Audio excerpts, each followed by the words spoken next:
Хариуцлагатай соёлтой шилжин суурьшигч төсөл ажилтаа айл хөтөлбөрийн хүрээнд гашаандаа мод суулгаж өрхийн хэрэгцээний хүнсний ногоогоо өөрсдөө тарих хөдөлмөрч гэр бүлүүдийн судалгааг авч байна. Тэгвэл ажилтаа айл ногоо хөтөлбөрийн сургалт багц тараах ажил Баянзүрх дүүргийн 21-р хорооны эртний танхимд болж зорилтод бүлгийн өрхүүдэд хүнсний ногооны үр бэлгэллээ.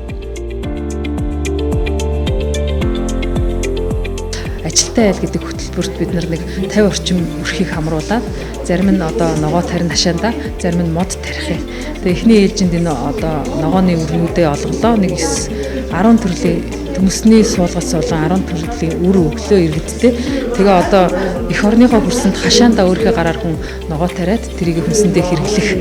Энэ маань эргээд гэр бүлэрээ бид нар одоо хөдөлмөрлж гин гэсэн үг баггүй ногоон хөдөлмөрлөлтийг дэмжиж гин гэсэн. Тэгээ гэртээ хүнстэй өвлөн идэх ногоотой энэ эхлэлийг бас энэ Баянзүрх дүүргийн 21-р хороо буюу шилжин суурьшигчдийн ийм бүс нутагт бид нар голлон энийг зохион байгуулж байна.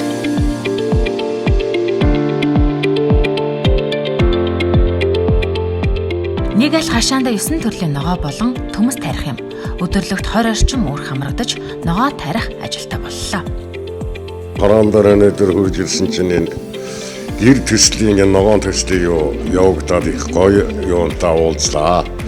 Өөрснөө ногоогоо тариад энэ сайхан тусалж байгаа залуучуудынхаа энэ сайхан ийм хүмүүсний өөр янз янзын ногооны энийг эднийхээ зааварчилгааны дагуу ингээд өрсөлдүүлээд тэгээ хашаандаа тариад идэх юм бол энд цэвэр өөрсний гараар утсан янз бүрийн юм байхгүй.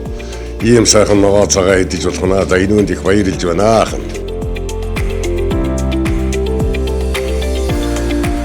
Хариуцлагатай соёлтой шилжин суурьшигч төсөл нь Швейцарын хөгжлийн агентлагийн санхүүжилт нэгдсэн үндэсний байгууллагын шилжилт хөдөлгөөний байгууллагын дэмжлэгтэйгээр Улаанбаатар хотод хэрэгжиж байгаа бөгөөд ажилтаа айл хөтөлбөрийн судалгаанд Баянзүрх дүүргийн 21-р хороонд шилжин суурьшиж буй иргэд хамрагдах боломжтой юм.